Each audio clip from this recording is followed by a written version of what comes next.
And good evening, everyone. We continue to follow breaking news out of Indian River County this afternoon. Firefighters are getting the upper hand, have gotten the upper hand on a brush fire we've been watching this afternoon. That 60-acre fire is now 100% contained. Southbound lanes remain closed for the moment. Northbound lanes are now open. Now, again, that closure still is between State Road 60 and Orange Avenue.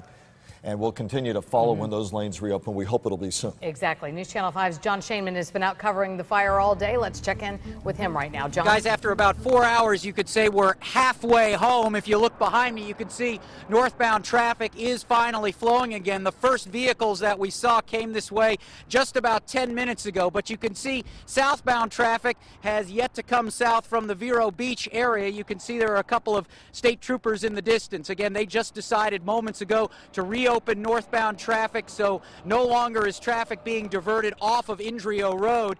We had been hearing the traffic was backed up for almost 9 miles from Indrio Road back in towards the city of Fort Pierce at Okeechobee Road. This 60-acre brush fire, we were told in the last half hour by Florida Forestry Service, completely 100% contained. What made this so stubborn was that it was just on the west side of the interstate, and the winds, these very gusty winds we've had throughout the afternoon, blowing it right across the interstate, and for many hours you could not even see in the distance. And so the decision was made to shut down the road, and that's the way it was for about 4 hours. Now, the good news is we've had no reports of any injuries. We've heard firefighter rotations, several of them, as they've been battling all of the hot spots. The fire at some point did jump across the interstate onto the east side of the roadway, and you can see in the distance there's the Indian River County dump. There were a couple of small spot fires there that both Indian River County and St. Lucie County firefighters put out. As for the Florida Forest Service, they had 3 plows here, a plane, and a helicopter, which dumped 68 loads of water at 360 gallons a load.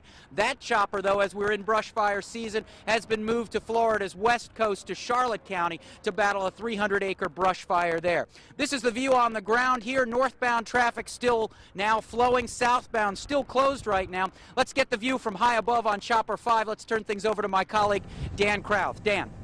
Yeah, John, as you can see from our live video, traffic is moving right along, northbound traffic, that is, right under that light haze that is hovering over I-95. That is not the case for southbound traffic.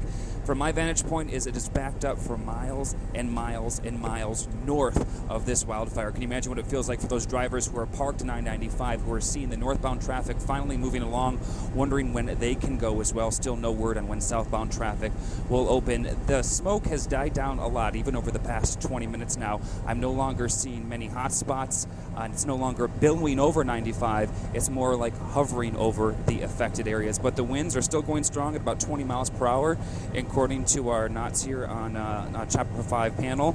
So anything could happen. We'll keep you posted. Back to you, Kelly. All right, Dan, thank you. National Weather Service issue